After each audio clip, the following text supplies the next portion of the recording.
The Washington Wizards played last night, and they, in a 134-131 loss to the Los Angeles Lakers, became the 15th team in NBA history to go winless over an entire month of an NBA season. As I saw that kind of be scrolling across, I was like, hey, this is actually pretty good for the Blazers because it didn't make like national headlines and it really wasn't that big of a deal because the Blazers also went for the month of February. Which, when you throw out like the beginning of the year, Octobers of the world, it's the first time the organization has had a winless month. For the Blazers? Yeah. They are actually, the Wizards became the third team this season to end a month winless. Yes. We had the Pistons do it in November. Mm-hmm. The Blazers and Wizards both did it in February of this month. And my research could be wrong here because it's very hard to find this, but we do know there have been 15 teams that have gone winless over an entire month of play. As far as I've found, we've never seen a month where two teams in the NBA went winless in the same month. The Blazers and Wizards both doing it in the month of February is a first in the NBA.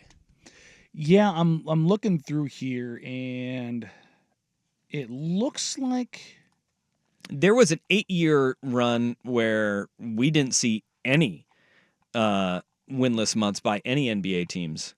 I think it went from like 2011 to 2019. Mm-hmm. But we're starting to see that uptick happen yet again. And the question is, like, we know that teams are obviously not trying to win. The Pistons, the Wizards, and the Blazers are all trying to do that. But are we hitting this kind of apex where in a season where the NBA is actively trying to curtail this, we're seeing more teams than ever go winless over the course of a month. In February, if there's a month to do it, it's February because of the fact you got the All-Star break in there. Yes. With the lesser games and the disruption in between the two, you can find a little bit of room there to make it a little bit more excusable.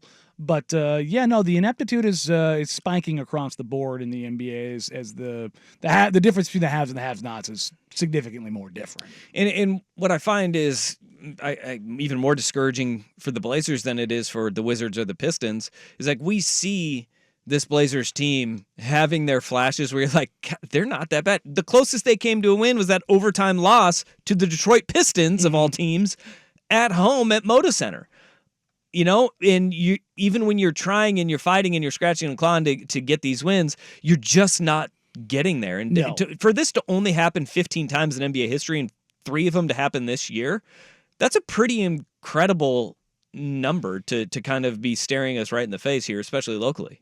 Yeah, no, and it's a mark of a struggle for the organization by a pretty substantial margin because you take a look at this franchise's history. Up until a couple years ago, they were one of the winningest franchises in all of sports. They're still, I believe, 5th in overall win percentage in the NBA.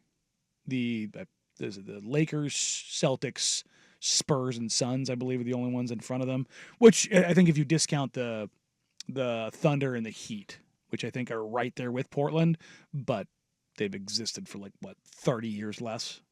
Yeah. So the game's differences is... What, the Heat were 1988, and the Thunder were, 2007? Yeah. So far less time, but that run of 21 years, when you have a 21-year run where you're making the playoffs every single year for 2 decades, that's bolsters your win percentage. That racks up quite a bit. We have been, and I think that, in Portland, the good news is that the losses when you have an 0 for month like February kind of gets brushed to the side because it wasn't making nearly the headlines that the Wizards were for whatever reason.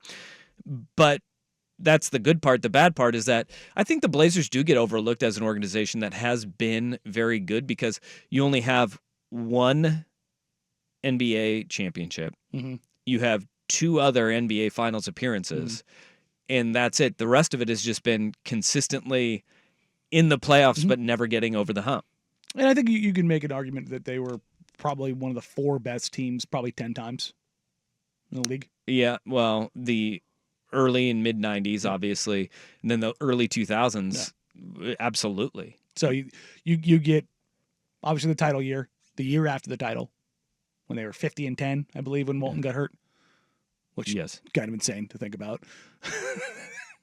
50-10 sounds pretty nice about now, doesn't it? Goodness gracious. And then you have the 88 season to 93, so it's 6 years.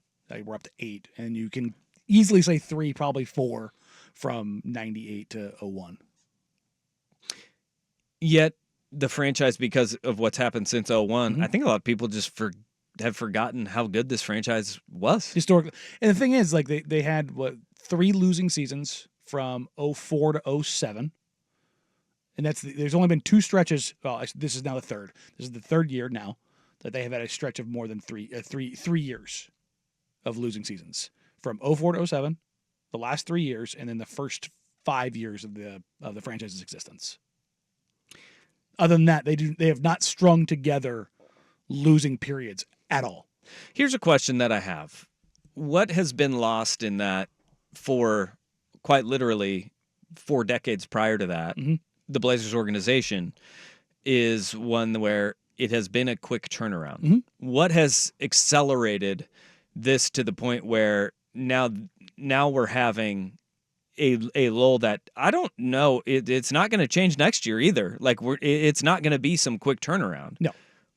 What has changed in that ability to build a competent team?